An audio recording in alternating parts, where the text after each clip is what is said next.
सर्वबाधा पुनर्मुक्तो धन्यदान शुतानि च मनुष्येन मत्प्रसादेन नावश्य न संशय। नवरात्रों में कीजिए जगदम्बा का ध्यान, कन्या पूजन नित्य हो पूरा करो विधान। जयंती मंगला काली भद्रकाली कपालिनी दुर्गा क्षमा शिवा धात्री स्वासुदा नमस्तुते। प्रेम से बोलो जय माता दी।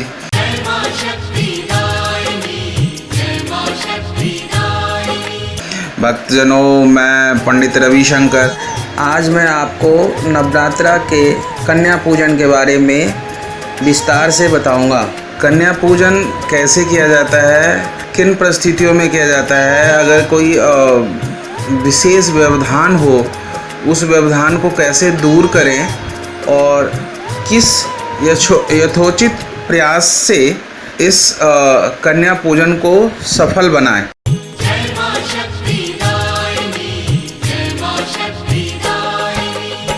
सर्वप्रथम कन्या पूजन के दिन सबसे पहले माता अम्बे को माँ देवी का विधि विधान से पूजन करें।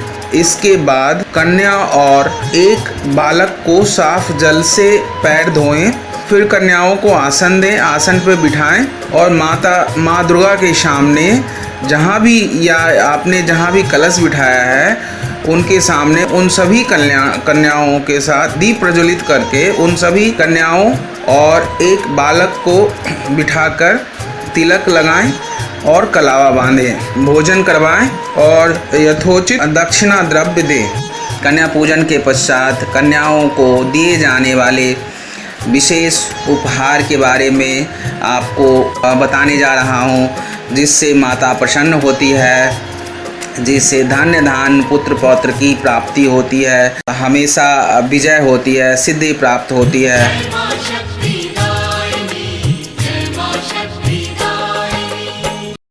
माँ भवानी कन्याओं के रूप में आशीर्वाद देने आपके घर में आती है। नवरात्रा में माता रानी को खुश करने के लिए कन्या को भोजन कराते हैं।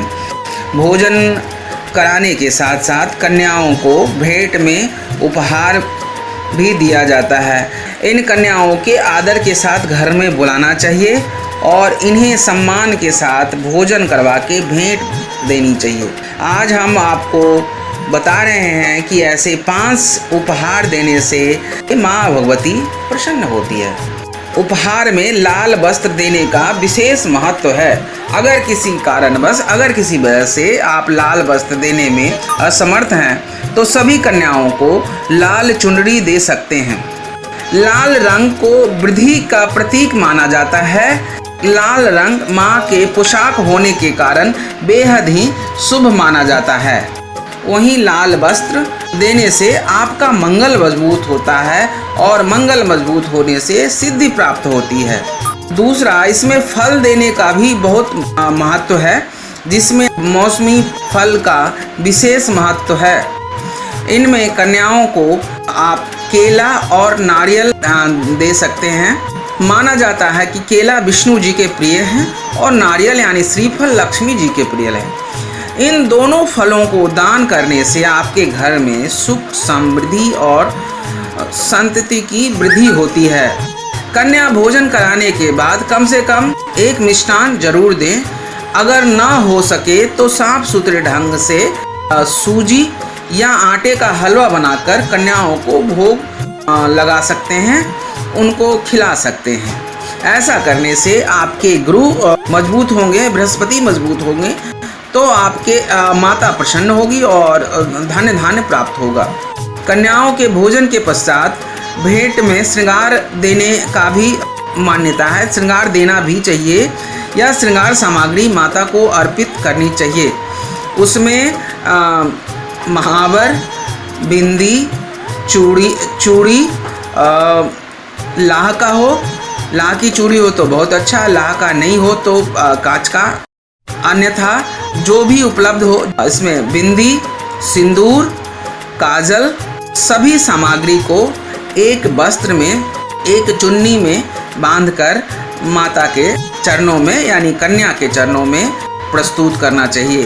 और जब कन्या को आप विदा करें, एक पोटली की तरह कन्या को दे, जिसमें चावल या गुड़ दे सकते हैं, जिससे धन धान्य की वृद्धि होती है। अगर पोटली उपलब्ध ना हो सके तो एक कपड़े में बांधकर, जिसमें आप चावल और जीरा भी, चावल या जीरा जो भी उपलब्ध है, अगर चावल और जीरा दोनों उपलब्ध है तो बहुत अच्छा है। अगर नहीं हो तो आप सिर्फ चावल या सिर्फ जीरा दे सकते हैं।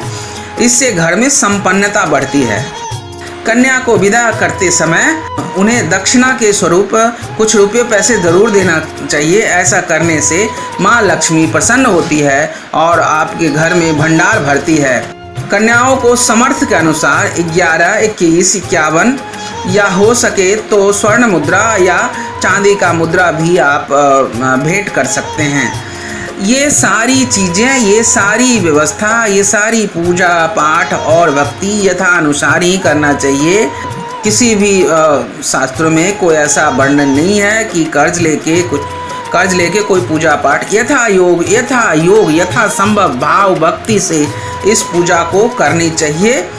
मन में कोई व्यवधान रख के, कोई ऐसी बातें रख के कभी नहीं करना चाहिए। प्रसन्न मन से, प्रसन्न चित्त से नवरात्रा के अंत में सभी कन्याओं का पूजन और उपहार, अंत में क्षमा प्रार्थना करके सभी कन्याओं को विदा करने से माता प्रसन्न होती है, जिससे संतति, धन, पुत्र खुश रहते हैं, प्राप्ति होती है और सदा विजय होता है।